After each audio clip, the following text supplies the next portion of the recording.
그 주기도문이 뭐라고 하죠? 아버지의 뜻이 하늘에서와 같이 땅에서도 이루어지소서. 어디를 향하고 있죠? 땅을 향하고 있는 거예요. 이 땅을 향하고 있는 거예요. 이 땅에 천국을 만드는 거예요. 그래서 그 천국에 들어가는 거예요. 천국을 차지하는 거예요. 내세는 알바가 아니에요. 알바가 없지만 하느님은 나를 버리지 않는다는 그 믿음만 있으면 되는 거예요. 무엇을 위해서 노력해야 한다? 이 땅에 천국을 이루기 위해서 열심히 투쟁하고 노력해야 되는 거예요. 자, 이번에는 기독교에 대해서 한번 톱어볼까요? 기독교라는 뜻은 뭡니까? 중국말로 그루터기 기자에다가 뭐 감독할 독자에 기독 이렇게 했는데, 중국 사람들은 원래 서양에서 말에 들어오면은 별다른 의미 없이 이두문자처럼 자기들 말을 만들어내요. 애들은 CF 시험은 컨덕지 이런 식으로 만든답니다.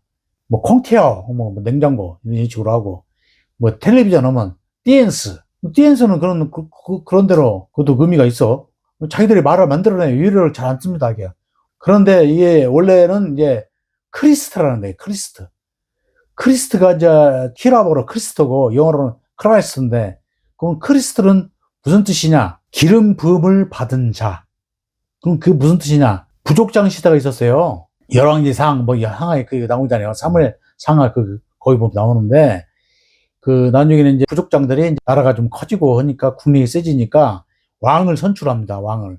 그 첫 번째 왕이 누구냐면 사울인데, 이놈이 아주 개판이니까 다윗을 시주로 봅니다.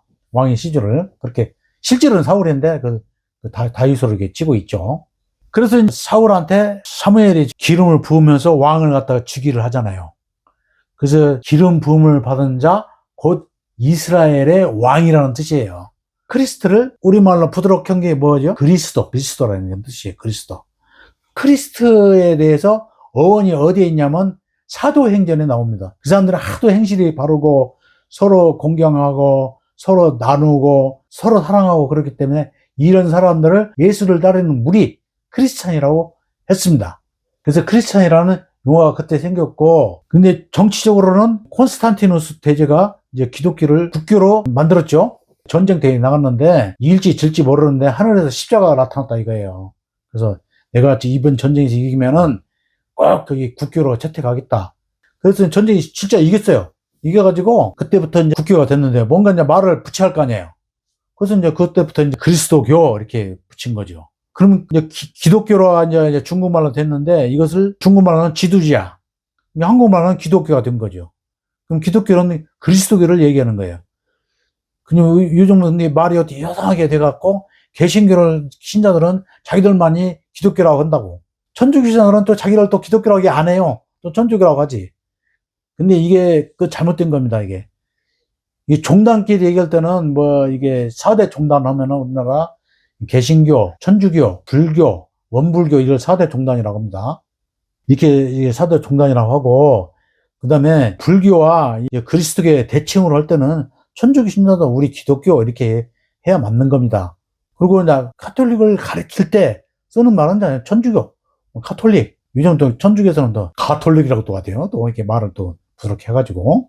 근데 사람 이름도 뭐 전부 다 뭐 이제 세실레아라고 했는데, 요즘은 원래 서양 사람들 이름처럼 바꿨다고 그러죠. 그래가지고 정교회하고 이게 갈라집니다. 서기 천년쯤에 크게 갈라져요. 동로마, 소노마, 정치적인 원인도 있고, 이 기독교가 극도로 중세에서 타락을 하죠. 나중에 교황이 막 결혼도 하고, 그래서 이 종교개혁이 일어나죠. 1500년경에 그것도 하고 이 종교개혁이 일어납니다. 그래서 이제 개신교가 생겼죠. 개신교를 영어로 뭐라고 그래요? 프로테스탄트라고 그러죠. 프로테스트. 저항한다 이게요. 어디에 저항하냐? 카톨릭에 저항한다 이게요. 프로테스탄트라고 합니다. 그래서 이 프로테스탄트도 루터교, 칼빈 이런 계통 사람들을 원래 원주가 거기에요. 거기에서 예정론이라고 그러잖아요. 예정론. 5대 교리가 있는데, 그래서 영어로 앞자로 따면 튤립이라고 합니다. 앞자만 따갖고 부르면 튤립인데, 첫째는 인간은 스스로 타락해서 스스로 구원할 능력이 없다. 타락했기 때문에. 타락한 사람이 어떻게 스스로 구원을 받을 수가 있느냐. 그래서 하나님이 무조건적으로 구원받은 사람을 예정했다. 그래서 예정들이라고 하는 거예요. 근데 그것을 무조건적으로 선택을 했다. 누구 뭐 이쁜 놈 이렇게 따르고 그런 게 아니라 무조건적으로 선택을 했다. 그다음에 그 영혼은 절대로 버리지 않는다.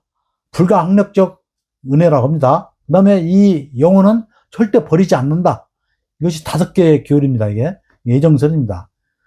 그러다 보니까 사람들이 행동을 해요, 안 해요? 캐스타라 세라 운명론에 빠져버렸죠. 근데 원래 피 있는 그 신학은 그렇게 안 해요. 하나님이 나를 이 순간에서 예정이 돼 있다고 적극적으로 뛰어드는 건데 여기까지 이해하는 사람은 5%도 안 돼. 대부분은 운명론이야, 운명론. 그래가지고 이제 영국에서 공장에서 13살짜리 노동자가 일을 하는데 아주 저기 힘들게 사는 거야. 이게 막 가혹한 노동에 시달리고 그런 거야. 이게 이런 것도 인간이 스스로 깨우치고 저항을 해야 한다. 자유의지를 천명한 신학자가 나왔어요. 요한 웨슬레의 감리교가 나온 겁니다. 그래서 이 감리교 계통을 알미니안파라고 그래요. 인간의 자유의지를 주로 피력합니다. 거기서 나와서 더 성결해야 된다. 인간이 거룩해져야 된다. 행실이. 그게 성결교육이고, 그 다음에 거기서 구체적으로 남을 도와야 된다. 자선 냄비. 뭐죠? 구세군. 이렇게 알미니안 계통의 사람들이 있습니다. 그 다음에 성령 충만.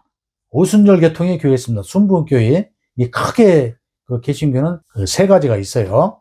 이 칼빈 계통의 그런 예정서를 따르는 사람, 감리교 계통의 알미니안 계통의 자유의지를 피력한 그런 계파가 있고요. 그 다음에 성령 충만 오순절 계통의 교회가 있고요. 정교회가 또 있죠. 정교회.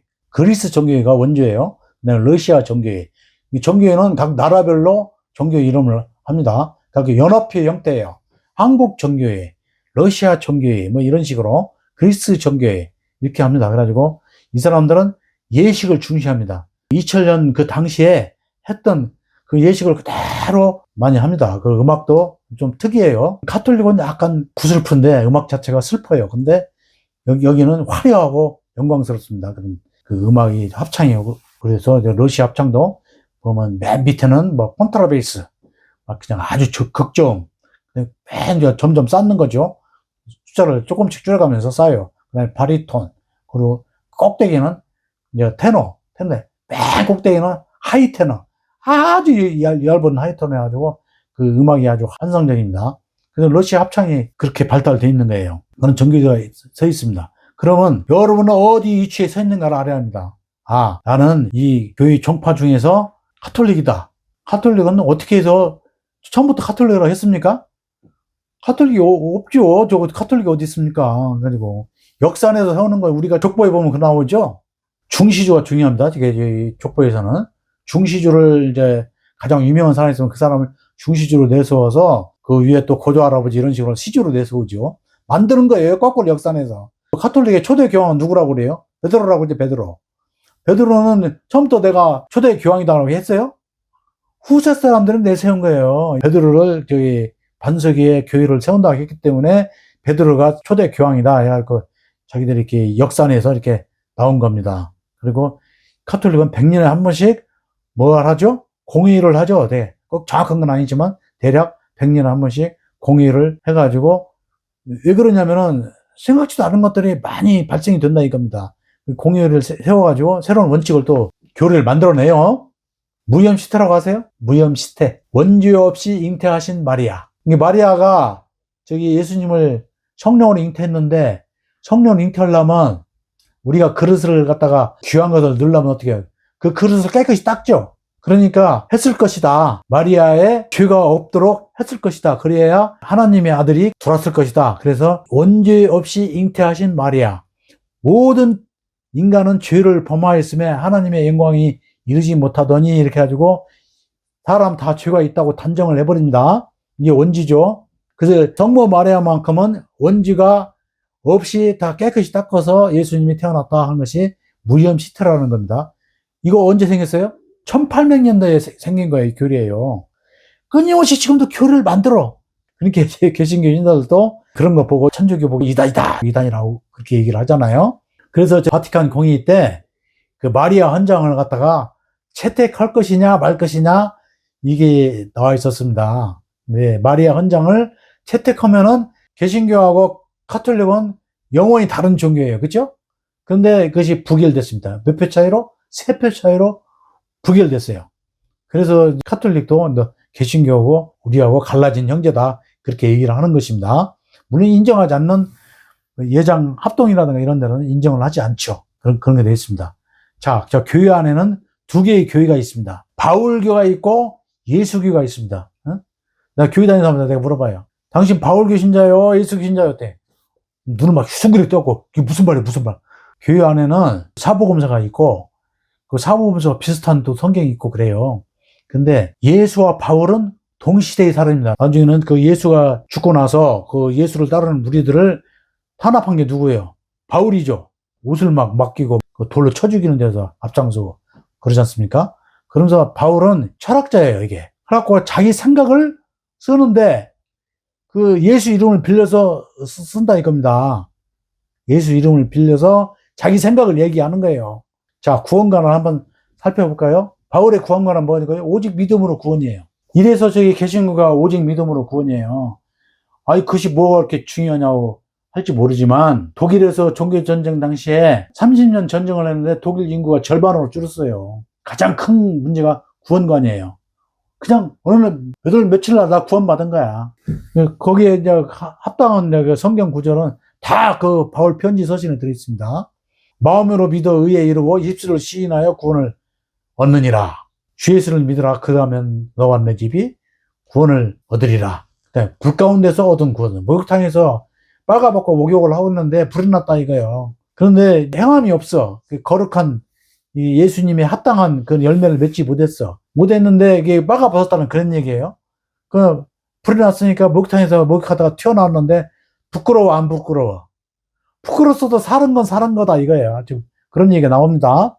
단번에 십자가에 못 박힌 것을 믿으면은 그냥 예수의 피로써 구원을 받는다. 피 흘림이 없이는 사함이 없나니 히브리서에 나오죠. 이런 주로 계통의 성경이 있어요. 바울 서신만 있는 게 아니고. 근데 그런 책은 히브리서라든가 이런 게 좀 소수고. 근데 예수님의 제자들이 있었답니다. 다른 그 여러 개의 공동체 무리가 있었어요. 아, 근데 바울이 가만히 보니까 헛소리하고 있는데, 우리 할아버지는 그렇게 얘기 안 했는데, 이게 반론을 제기한 무리가 있어, 공동체가 있었다 이겁니다.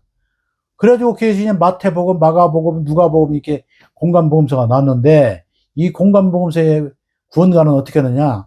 행함이 없으면 구원을 못 받는 거예요. 행함이 없는 무화과나무를 저주하는 장면이 맞죠? 나더러 죄져야 하는 자마다 구원을 받을 것이 아니라 하나님의 뜻대로 행하는 자마다 구원을 받을 것이니라. 예수님의 말씀은 명확합니다. 그 다음에 그 삭개오가 세리죠. 오늘 내가 네 집에 유하여야겠다. 그러니까 가갖고 삭개오가 감동을 해갖고 내가 남을 돌라먹은 거 있으면 4배나 갖고 내 재산을 절반을 가난한 자들에게 나눠주겠다. 그러니까 예수님이 어떻게 했어요? 크게 칭찬했죠. 너도 아브라함의 자손이다. 칭찬했습니다. 어떤 부자 청년이 와갖고 내가 어떻게 해야 구원을 받을 수 있겠습니까? 내가 다 하라는 건 다 했다 이거예요. 가진 것을 팔아서 가난한 자에게 나눠주고 나를 쫓아라. 그러니까 부자가 심히 근심하여 갔다 오니까 뭐라 했어요? 부자가 천국에 들어가는 것은 낙타가 바늘구멍에 들어가는 것보다 더 힘들 거다. 이렇게 말을 했죠. 그래서 이 사복음서가 예수님의 정신을 따라잡아가는 것이 이게 해방신학이에요. 해방신학. 개신교에서는 민중신학. 근데 이 사복음서는 어떤 책을 보고 쓴 것 같아. 그래서 신학자들이 아, 이런 책이 있었을 것이다 하고 역산해서 만들었어요. 뭐 수학에서 보면 검산이라는 게 있잖아요. 이게 역산해서 만드는 게서 Q 복음서를 만들었어요. 이 Q는 큐르테, 이게 독일어로 자료라는 뜻입니다. 근데 여기에 부합하는 성경이 진짜 발견이 되어버렸어요. 1945년도에 이집트에서 발견이 됐는데 그게 도마복음서예요. 도마복음서. 도마복음서의 그 증거가 뭐냐? 도마복음서 맨 그 인사말 나오고 그 두 번째인가 거기 보면 이렇게 나와요. 찾으라 찾을 것이요, 구하라 구할 것이요. 네가 찾았을 때는 너는 심히 고통스럽고 괴로우리라. 그런 후에야 너는 진정한 자유를 누릴 것이다. 이게 나왔습니다. 근데 이것이 찾으라 찾을 것이요, 두 다리는 자에게 열릴 것이니 찾는 이가 찾을 것이요, 두 다리는 이에게 열릴 것이니라. 이것이 어디에 있어요? 마태복음서에 있죠. 그 다음에 너희가 진리를 알지니 진리가 너희를 자유케 하리라. 어디에 있어요? 요한복음서에 나와 있죠. 그 다음에 진리를 찾을 때 너는 심히 고통스럽고 괴로우리라. 이것은 있어요, 없어요? 없어. 그것은 불편한 거야. 그런 말은. 뭔가 보기는 썼는데 어느 구전이 이리 가고 어느 구전 저리 갔는데 진짜 그 알맹이는 안 갔다고. 이게 어떤 사학을 공부했다는 사람이 내 강의를 듣고서는 눈물을 흘리더라고. 내가 사학도인데 내가 이런 것을 모르고 있었다니 하면서. 그게 바로 그거예요. 괴로운 거예요. 그렇지만 그것을 깨달았을 때는 놀랍고 경이로운 거예요. 우리나라는 지금 미국에 이제 가스라이팅 돼갖고 스카이대, 하버드대 나와서 이 정치 뭐 이런 걸 다 주름 잡고 개품 잡고 있잖아요. 내가 스카이대가 안 나오고 하버드를 나온 것이 천만다행이에요. 나도 그렇게 공부해갖고 그런 대학을 나왔다면 나도 어떻게 이상한 사람이 됐을지 몰라. 못 보는 거야, 이게. 해안이 열려있지 않은 거야. 가득해가지고. 이 백내장 환자들이 그냥 잔뜩 껴갖고 앞을 못 보듯이 희끄무리 해갖고 그 앞을 못 보는 거예요. 정확히. 자기를 알고 제로선상에서 놓고 있는 그대로 그걸 봐야 돼요. 그러면 진실이 발견이 됩니다. 기독교는 그래도 깨닫고 그 예수님의 정신으로 돌아가자고 하는 것이 제 해방신학입니다. 우리나라 해방신학은 김근수 신학자가 나오죠. 행동하는 예수, 슬픔의 예수, 가난한 예수, 이 책을 써서 나왔는데 아주 획기적인 적인데, 이 사람은 카톨릭 신학자지만은 개신교 신자들도 많이 봅니다. 그래서 프란치스코 교황이 왔을 때 단독 면담을 하는 사람이 누구예요? 이 사람 하나밖에 없어요. 김근수 신학자. 가끔 저기 나오는데, 내 이전 강의를 보면은 그 해방신학에 대해서 나도 좀 어느 정도 어렴풋이는 알 수 있었어요. 해방신학의 기본적인 뭡니까? 가난한 자들의 우선적 선택권이죠. 가난한 자들이 먼저 들어오고 부자들은 천천히 들어라. 부자들을 무시하는 게 아닙니다. 가난한 자들이 뭐냐면 네가 게을러서 가난한 사람도 있겠지만 큰 틀은 이 사회적 구조 때문에 사람이 가난하게 산다. 이런 내용입니다. 주 내용은. 그러면 뭐 공산주의냐? 공산주의와 같이 크게 비교되는 게 뭐냐면, 공산주의는 무장투쟁이죠. 혁명가에 보면 무기를 들어라, 억눌린 자들아, 뭐 그런 얘기 나오지 않습니까? 무기를 드는 거예요. 근데 이 해방신학자들은 어떻게 해요? 예수님처럼 저항하지 않는 거예요. 무저항주의자예요. 그 다음에 다른 것은 뭐냐? 공산주의자는 신을 안 믿어요. 근데 이 사람들은 신을 분명히 믿잖아. 해방신학자들은. 가난한 자들은 우선시하고 무장을 들지 않고, 이게 다른 점이에요. 다만 우선적으로 먼저 선택한다. 사랑을 이 땅에 실천하는 것이다. 천국이 어디 있어요? 하늘에 있어요? 도마보험서에 그게 나와요. 천국이 하늘에 있다고 하면은 새들이 먼저 갈 것이요, 물속에 있다고 하면은 물고기가 너보다 먼저 갈 거다. 그 주기도분이 뭐라고 하죠? 아버지의 뜻이 하늘에서와 같이 땅에서도 이루어지소서. 어디를 향하고 있죠? 땅을 향하고 있는 거예요. 땅을. 이 땅을 향하고 있는 거예요. 이 땅에 천국을 만드는 거예요. 그래서 그 천국에 들어가는 거예요. 천국을 차지하는 거예요. 애통하는 자는 복이 있나니 저희가 천국을 얻을 것이요 나오잖아요. 슬퍼하고 애통하고 그런 사람들이 그 사람과 함께하고 공감을 하고 슬퍼하고 애통하는 사람을 유할 때 이 천국이 이루어진다는 거예요. 내가 가진 것이, 가난한 자는 복이 있다. 왜 복이 있느냐? 내가 1억이라는 돈을 갖고 있는데 다 나눠줬어. 나눠주면 나는 가난하게 되는 거죠. 부자 있던 내가 나눠주고 저기 하면은 가난하게 되는 거예요. 그걸 얘기하는 거예요. 가난한 삶, 억지로 일부러 가난하게 한 게 아니라 나눠줌으로써 가난해지게 되면은 이 사람은 복을 받는다. 내가 더 채워주고 또 가난한 사람이 나눠주고 공동 소유함으로써 똑같이 잘 사는 세상이 온다 이겁니다. 그럼 어디에 향해 있죠? 땅을 향해 있죠. 땅을. 예수님의 정신은 땅이에요. 땅. 그러면 죽어서는 뭐냐? 그래서 우리가 알 바가 아니지. 알 바가 아니에요. 설마 그렇게 사랑이 가득한 인자하시고 사랑이 많으신 하나님께서 너 지옥불에다 집어 던진다? 이건 말이 안 되는 거예요, 이게. 이건 다 거짓말이에요, 그죠? 죽었다가 살아나온 사람 단 한 명도 없어요. 사람 누구나 죽게 돼 있는 거예요. 아무도 몰라. 자기가 꿈꾼 것을 갖고 천당을 봤느니 안 봤느니 개떡 같은 소리 하고 있는 거예요. 내세는 알 바가 아니에요. 알 바가 없지만 하느님이 나를 버리지 않는다는 그 믿음만 있으면 되는 거예요. 무엇을 위해서 노력해야 한다? 이 땅에 천국을 이루기 위해서 열심히 투쟁하고 노력해야 되는 거예요. 자, 이 기독교에 대해서 이 두 개의 종교가 있다는 것을 여러분은 반드시 알아야 됩니다. 그럼 진짜 교회를 찾아가야겠죠. 어디에 있습니까? 천주교회 안에 있는데 예수교가 여기 있습니다 얘기 안 해요. 절대 얘기 안 해요. 그 해방신학자 신부님들이 있어요. 전주교구가 가장 많습니다. 그 다음에 이제 청주교구의 김인국 신부 같은 사람들은 제2의 예수라고 하는 사람들이에요. 성자라고 하는 사람들입니다. 있어요. 찾기가 힘들어. 나도 그 사람들 찾기가 힘들어서 자주 못 나가고 있어요. 여기 보면. 진리를 위해서 사는 분들이 있는데, 불행인 것은 그 수가 많지 않다는 거. 대다수는 권력에 아첨하고 강자편에 서 있다는 거. 그런 거 가지고 제주 공항에 내리면서 로만 칼라를 쓴 골프채를 들고 내리는 신부님들, 이런 분들 많아요. 이런 거 분별을 할 줄 알아야 돼요. 최대한 인생 끝나는 날까지 노력을 해야 하고 진리를 탐구해야 될 줄로 믿으면서 이상 강의를 마칠까 합니다. 감사합니다.